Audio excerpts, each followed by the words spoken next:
Whole Foods Market has savings to power your day during the Kickstart the Season event. Take advantage of a huge sale on all supplements like vitamins, protein powders, probiotics, and more. There's a sale on all packaged coffee to get you back in the groove. Plus, find wallet-happy prices on breakfast like organic eggs and bacon from $3.65 by Whole Foods Market. And when the week gets busy, bring home a family meal and let the pros do the cooking. Kickstart fall at Whole Foods Market. Terms apply.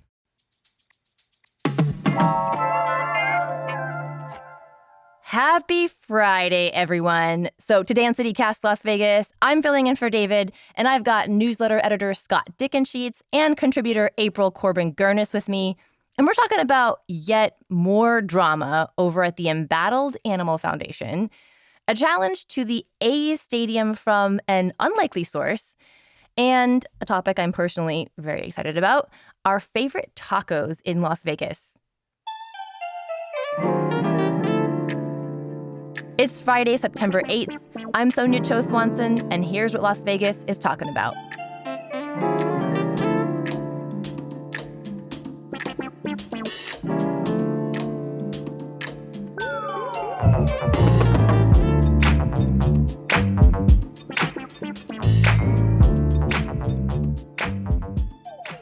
Scott, April, welcome back to CityCast Friday News Roundup. Long time no talk. Not really, but... April, we had on yesterday. Yeah. Well, thanks for having me, and especially on the topic of tacos. Hey. Oh, yeah. Excellent choice, Scott, to join this roundup. Well, our first topic is kind of or maybe in some ways a repeat. We've talked about the Animal Foundation on a Friday news roundup before, but there is yet one more news item when it comes to the Animal Foundation. April, what's going on? So No Kill Las Vegas, which is a nonprofit animal rescue, filed a lawsuit basically alleging that the Animal Foundation is not sterilizing animals like it's supposed to, which obviously if your goal is to reduce the number of unwanted animals, sterilization's kind of important.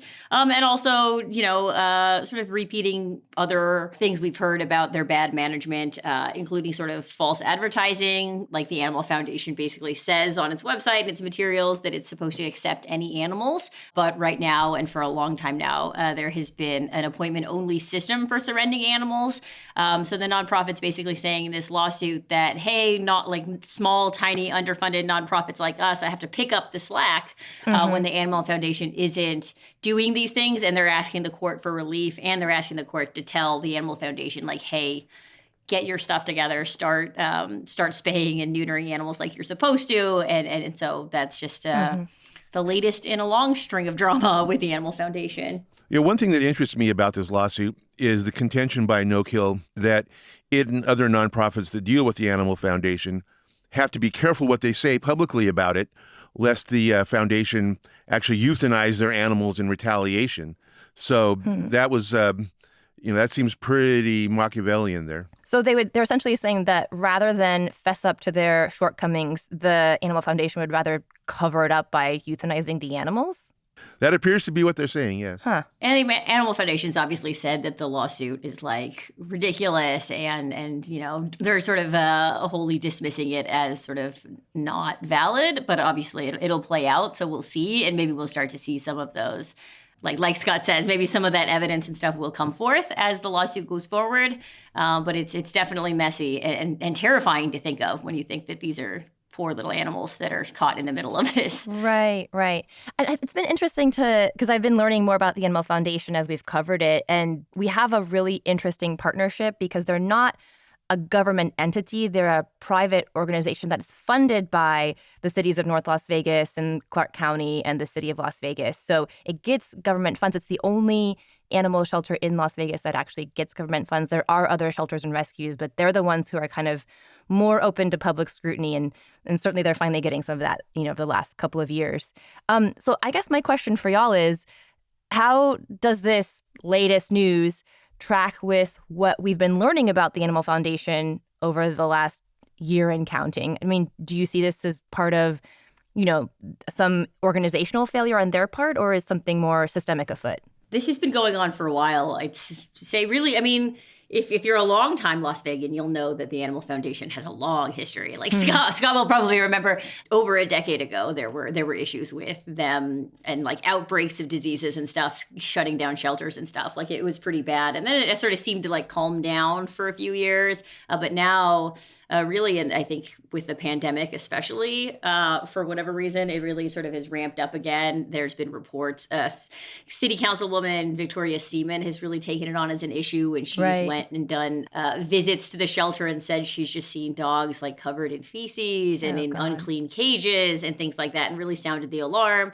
The county did an audit of the Animal Foundation. They commissioned an audit. That audit came out in like late July. It was sort of released publicly in early August. And that audit found that the Animal Foundation had, demonstrably not enough staffing. So, which they've admitted that they have a staffing problem. It's hard to hire people. I think a lot of businesses are also saying that. But sort of most damning in that was that the audit found that the Animal Foundation was inflating numbers.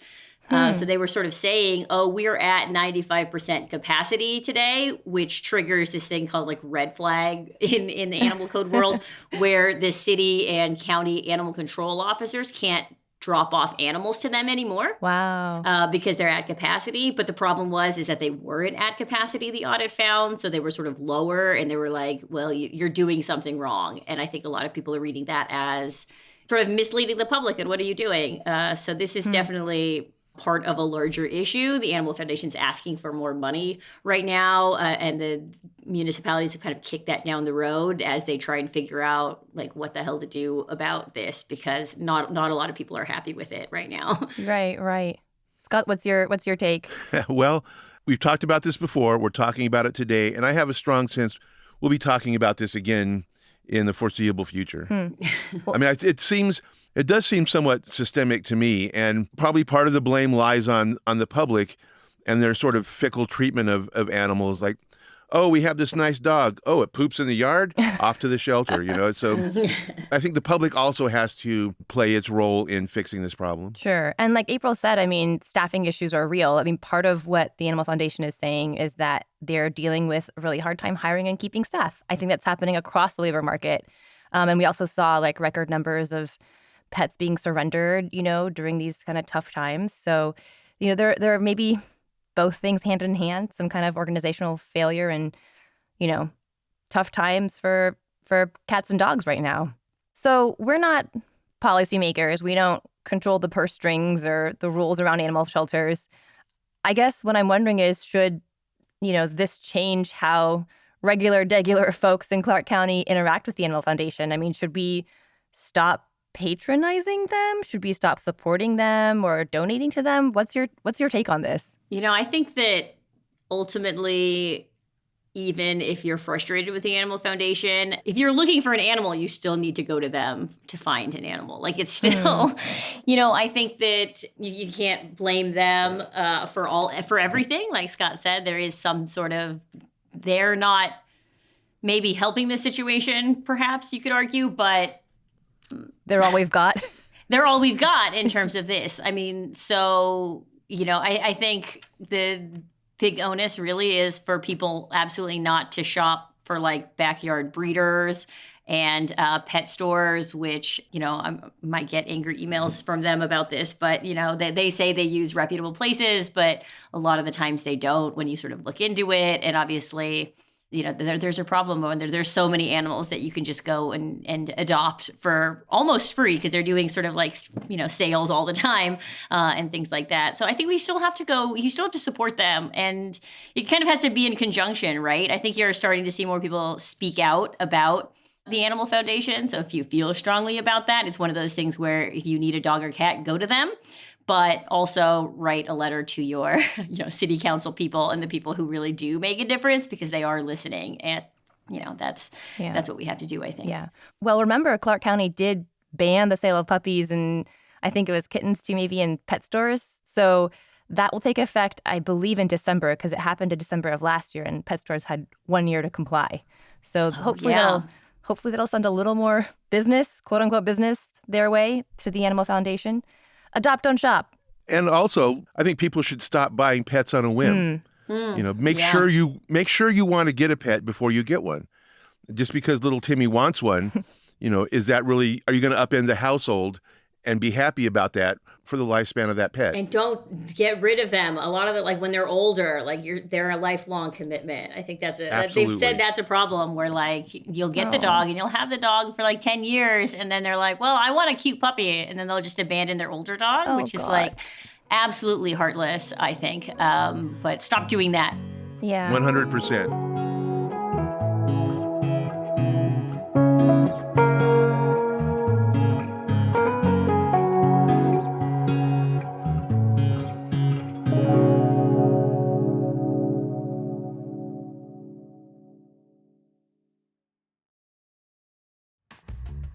Trying to keep up with all the great things happening in Vegas can feel impossible. If you want a list of things to do in town, curated by locals, then you want to go to thelist.vegas. I love it because it's easy to read and easy to navigate. You can search the calendar for cool events or filter by category. Everything from local theater to classical music, food festivals to improv comedy, from dance to delicious dining. If it's worth checking out, it's on thelist.vegas. No intrusive ads, no social media, just the goods. Plus, you can subscribe for their free weekly newsletter for personal event recommendations, discount codes, ticket alerts, and inside scoops. You've probably heard publisher Andrew Carali on the podcast. He's a journalist who was born and raised in Las Vegas. He started the List.Vegas to keep track of all the fun things he loves to do in his hometown. Now he's sharing it with all of us. Head on over to thelist.vegas.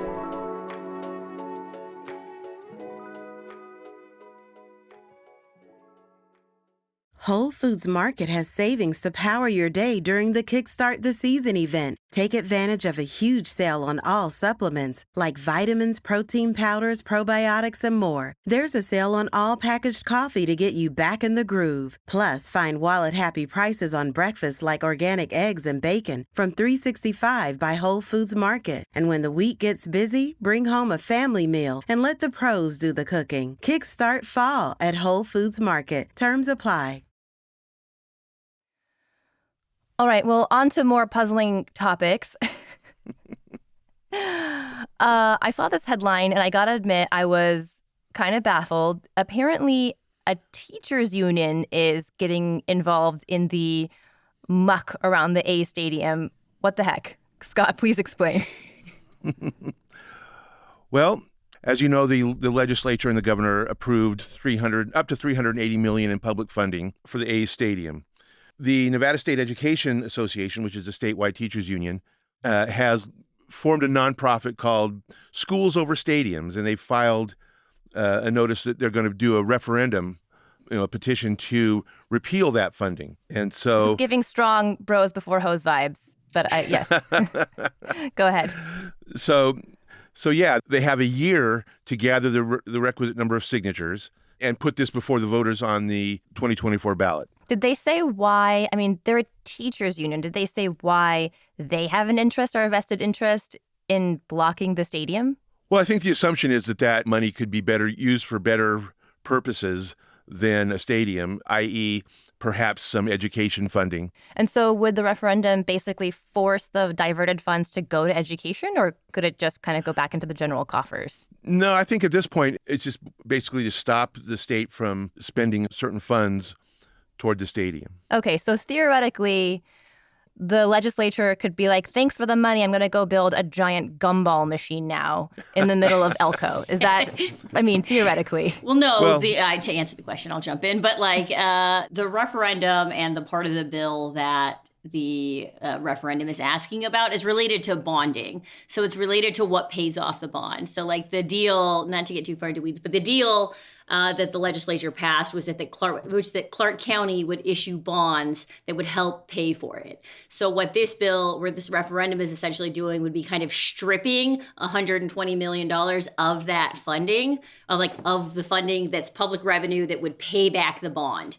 Gotcha. Right? And so if that goes away, their theory, NSCA's theory, is that the rest of the whole funding will fall apart and like everything else will fall apart. So it's not like there's already a pool of money that is is existing in the state that they've already done. It's like future revenue. So they're trying to like stop it before it starts, with the idea being that like, hey, state, get your priorities straight. Why are you giving a billionaire in California $380 million when you could just give $380 million more dollars to education, which, is their argument. Yes. A reasonable question. But A reasonable question, but I mean, it's strewn with pitfalls, and I hope they're not getting their hopes up because the obstacles are many from the procedural, which they've got to get 103,000 signatures, evenly spread amongst the 4 congressional districts, and they have a year to do it, like less than a year. I think it's due July 8th of next year, and all those signatures have to be validated, and then there'll be obviously a gauntlet of legal challenges by people opposed to this measure. So that's even before it hits the ballot. But it also has a wide range of opponents, from the trade unions who look at the stadium project as a bonanza of jobs, to the tourism people who obviously will oppose it for obvious reasons, to the other teachers union, the Clark County Education Association, which is not backing this play. Gotcha. April mentioned like they're hoping to stop this before it starts. But as Steve Hill, the head of the Convention and Visitors Authority, has noted, the contracts for all this will be in place by the time that this is voted on. Interesting. So it'll be hard to shove that genie back in the bottle. Right. Lest the county kind of renege on some mighty expensive contracts, I imagine. And on top of that, I mean, the last poll I saw, which I guess was back in May, showed that like Nevada is sort of evenly split on wanting or not wanting the stadium. So I don't know that there's this huge groundswell of anti-stadium fervor that's going to carry this thing forward. And not to mention, of course, the giant inertia that sort of sits at the heart of our public life in many ways, which is just this sense that gaming's going to get what gaming wants. And if they want a stadium, they're going to get a stadium, and regardless of what the rest of us think. This is the new Las Vegas slogan, right? Well, I mean, it's a company town, and I think a lot of people have resigned themselves to that being the reality here. April, what's your take? I mean, is this referendum going to actually work? Yeah, I mean, I think that it's a long shot for sure. Like, I don't know. We mentioned the sort of procedural hurdles of having to collect that many signatures across the state. Most ballot initiatives that get on the ballot spend hundreds of thousands of dollars to do that. So like CCA, the teachers union that represents CCSD teachers, they did 2 ballot initiatives and they spent, I think, $750,000. The community schools initiative, which was the group that was trying to do the breakup CCSD thing, they spent $2 million and they still didn't qualify for the ballot, and they had to sue their firm that they hired. So like that was the case where they claimed that the firm they hired, where it was like turning in ballots that smelled like bong water, right? The bong water ballots thing or whatever. So I don't know how that played out, but the end result was that they didn't even qualify for the ballot after spending like $2 million. So this is a very expensive process. Like, it is easy to get on the ballot in Nevada compared to a lot of states, but it is expensive. So it's still not easy. And NSEA's, the Schools Over Stadiums is raising money. It's trying to raise money, but I spoke to their spokesperson yesterday, and they've raised $50,000 so far. Okay. It's a very small amount when you look at the amount of stuff. So it's a very heavy lift. I don't know if there's, enough fervor and excitement, like Scott said, to do a volunteer effort to get that many. It's also, that would be tricky. So I think that they need to raise money, but they're hoping that with the announcement that this is their intent, this is their plan, that somebody will step in. So all it takes is one, other billionaire or multimillionaire to give some money to Schools Over Stadiums. Like, maybe it's some Californian who hates John Fisher and whatever. Or I think battle of the billionaires. It could be a battle of the billionaires or whatever. So I mean, you never know. I think it's it's an interesting prospect, and you have to give them credit for trying to make a statement about what it is. But we'll see. Like I said, the people who want it happen to be very powerful figures in here. But it'll be exciting, and whatever happens, it would be it'll be interesting. Like, say say they pull it off by some miracle and they end up on the ballot and voters reject it, or like voters reject it, then that tells us something, right, about public sentiment about it, perhaps, or say they embrace it. There's also like maybe the development deal doesn't get signed. Maybe the private financing part on John Fisher's side doesn't come through because we still don't know where that necessarily is, last I checked. Or maybe there's some other holdup that delays it. So, I mean, there's a lot of factors. I'm not trying to sell it, I suppose, but I do think that it's not out of the realm of possibilities, but it is a long shot for sure. Sure. We need to start like a pool about the most unlikely things to happen in Vegas next year. I think one of them is this referendum stopping the A's stadium. I think 2 is maybe, what do you think? A 3rd, Mayor Goodman. Oh, yes. I think 3 is Lake Mead actually rising again for the 2nd year in a row. I don't know. We'll start a pool. All right, one more question for y'all about this topic, because I was, reading this Nevada Independent article about the referendum, and kind of buried towards the end felt like a little juicy nugget of drama about our 2 teachers unions at loggerheads. I know we have 2 in the Valley. We've got CCEA and NSEA. Once they were one, but now they are cleft. So I'm curious, because CCEA, as we all know, has been attempting to address overcrowded classrooms with this standoff with the Clark County School District, threats of a quote-unquote work action, sometimes called a strike by some. To your mind, how does the NSEA lawsuit that we're seeing now compare with the CCEA attempt to address overcrowded classrooms? Well, I'm not sure they are comparable in the sense that, I guess theoretically, the money saved by not bankrolling the stadium could go to help lower classroom numbers and, students per classroom and all that. But I'm not sure that it directly addresses the same things that the CCEA is going for with their work actions. And this is a week in which I think 2 or 3 days now, schools have been hit by staff absences. There was one Wednesday. I think there was one on Monday. And probably not the last that we'll see this week or in the near future. Yeah. Well, I think that if you want to think about how they're working, like CCA is trying to do something sort of immediate and tangible, right? So they are arguing for actual money that's already, with the state budget, in the state education budget, and how to use it, right? So they're the union that represents 17,000, 18,000 educators and licensed personnel within Clark County School District, right? NSEA is a union. They represent the support staff, or their affiliate represents the support staff at CCSD, and then they represent like teachers in Washoe County and stuff. So they're more of a statewide organization than they are directly here in Clark County, other than the support staff union or whatever. So they kind of have different focuses in terms of what it is. You could sort of look at it as a broader thing where, CCA is arguing for, like I said, direct action that is available to them and sort of immediately impacts them, where NSEA and their Schools Over Stadium is really looking at a much broader sort of principle issue, right? Mm-hmm. They're trying to start a conversation, if nothing else, about the state's approach to education and the state's lack of prioritizing education, right? So they keep saying like, hey, we are 48th or wherever we are. It's always at the bottom, right? Of so many lists. Like, can we not change that? How do we do that? We need a shift in what our priorities are. So I think it's much more pie in the sky. It's much broader. But it almost feels like kind of like a stunt or a campaign to kind of bring awareness to an issue or get publicity. Absolutely. I think they're, not going to say that, because I think they do genuinely believe, perhaps, I'll give them the benefit of the doubt to say that I do think that they genuinely think that they have a shot at this and that they are very passionate about this. But if nothing else, it is a public campaign and a good way to talk about the issue. Sure. Although to a community that, and a state that has sort of been somewhat resistant to that conversation for a long time.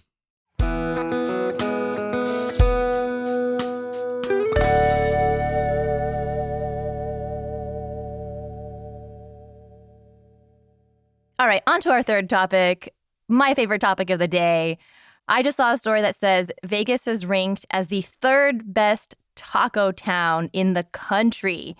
Third? I know. Well, we're behind Austin, Texas, and San Jose, California. All right, that seems legit, perhaps. I know, I was going to say, those are actually like pretty good taco towns, so I'm not actually that mad about it.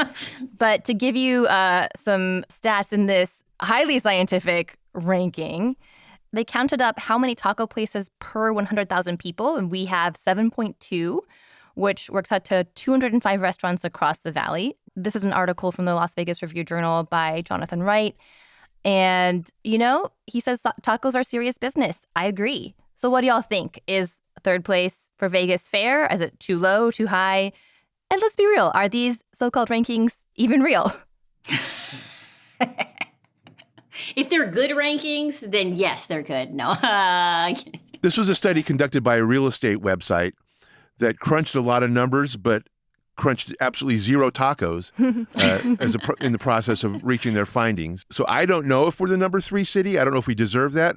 But I do think CityCast should bankroll a long, extensive bit of research on this topic. Oh, I see where you're going with this, Scott. Very good thinking. What do you think, April? That's true. I would sign up for that assignment if you guys need help. I'm happy to contribute to that. Yes. But I'm a big fan of supporting any real estate websites' findings if they conform to my own ideals of thing. And I think we're a great town for tacos. So I think that is the most legitimate scientific findings I've ever heard. So congratulations, us. We're number 3. Yeah. I need the win. After talking about dead animals and decrepit school, you know what? Yeah. We're good at something. And if it's only tacos, at least we've got that, Yeah. We're finally at the top of a good list. Exactly.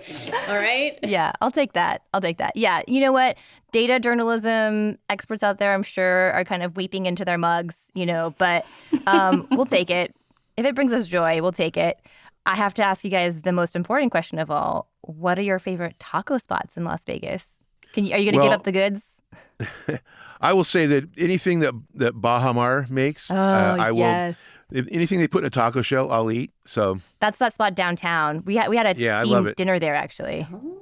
Yeah, that was my introduction to it, and I'm a convert. Nice. I love all 254 taco shops across the valley. Noted taco expert April Corbin-Gurnis. I'm kind of like an equal opportunity. I'll tell you that even a bad taco is like a good taco to me. So like pizza. Absolutely. Yeah, it's and so I know there's some I've checked out the spots that are super popular or whatever, or at least used to be years ago when I was cooler. You know what I mean? So I You're still cool in my book, April. Oh, thank you. But you know what I mean? There was a stretch in my life where I went to Taco E Taco every week or whatever. That was my go-to spot over on Eastern or whatever. And then the giant Tacos El Gordo or whatever that they built or whatever is if you're on the Strip and it's on my way home. So I'm I'm going to stop by there and hang out with all the tourists buying the stuff or whatever. I'll do that. Yeah. But also I love the tiny little taco shops. The one that's closest to my house is Algoberto's or something. It's just a random taco place that isn't on any of those lists, but it's still a solid ass taco. It's just good. Yes.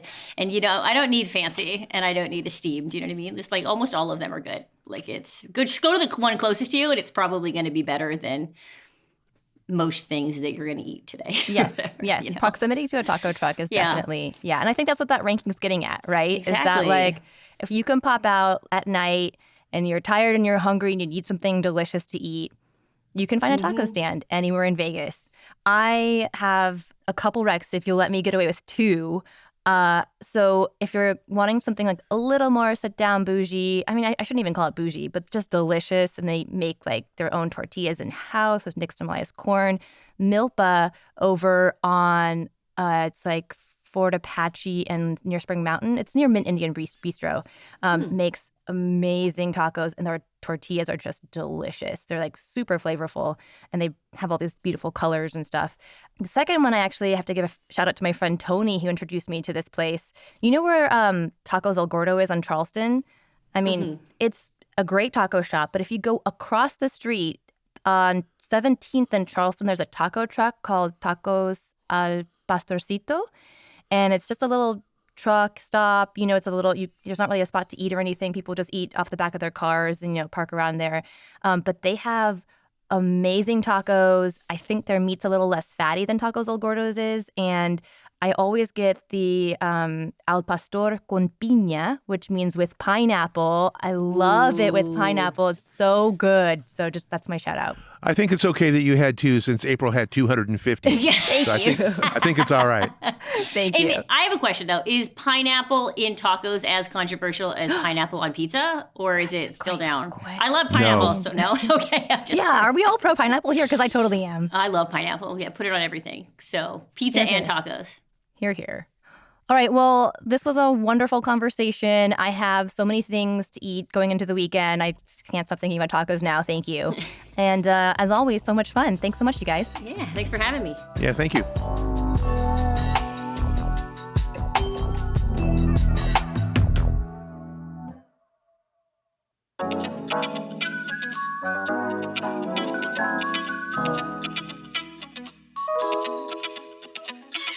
That's all for today here on CityCast Las Vegas. Our producers this week were Layla Muhammad, A.K. Al-Mumin, and me, Sonia Cho Swanson. Big shout out to Natalie Rivera for her help this week. Our newsletter editor is Scott Dickensheets, and our host is David Figler. Music is by OG Moose, Epidemic Sound, and All the Kimonos. We record this show on the traditional homelands of the Nuwuvi, the Southern Paiute people. If you enjoyed this show, here's what you can do. Heartfelt appeal. Go tell a friend. Tell 2 friends. Tell 3 friends. Tell all your friends. Then rate the show, leave us a review, and subscribe to our brilliant morning newsletter. That's Scott's. We'll be back Monday morning with more news from around the city. Take care.